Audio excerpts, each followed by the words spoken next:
मेलामा छ हैन। यो मेरो सुमन भाइ यहाँ टक्क काम गरिरहेको छ। यसले आज स्कुल काम छैन, मसँग बाख्रा चराउन आयो। अनि उता पारी अब रोपाइहरू देख्न सक्नुहुन्छ।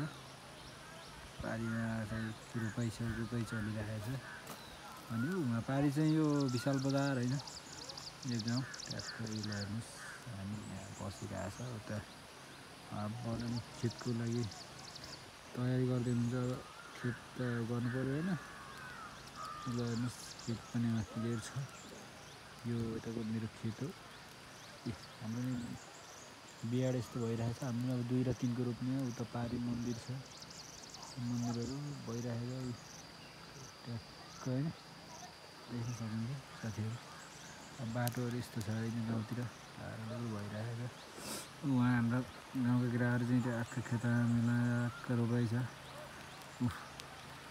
3 जना केटाहरू आली लगाइरहेका छन्, कोही जोत्दैछन्। गाउँतिरको यस्तो काम लाग्ने सट्टर आएर अब तलतिर अनि यता रहेछ।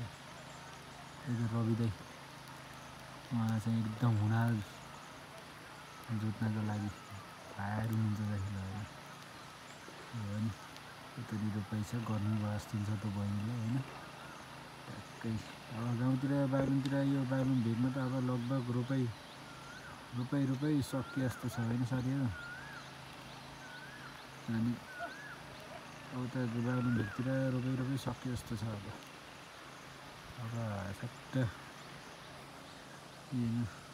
हाम्रो पश्चिमको गाउँ यता बुवाले पनि जलाइसक्नु भएको छ। अब हामी सुमन भाइ र म फेरि बाख्रा चराउन आएको छु भाइ। तर म चाहिँ ट्याक्क बाख्रा चराउन आयो होइन। अनि उता केटाहरू चाहिँ उता छ हाम्रो बाख्रा चाहिँ उता चरिरहेको छ। यस्तो गर्मी छ, घाम चरेछ। हामी यता आएर बस्यो, बाख्रा चाहिँ उता चरिरहेको छ।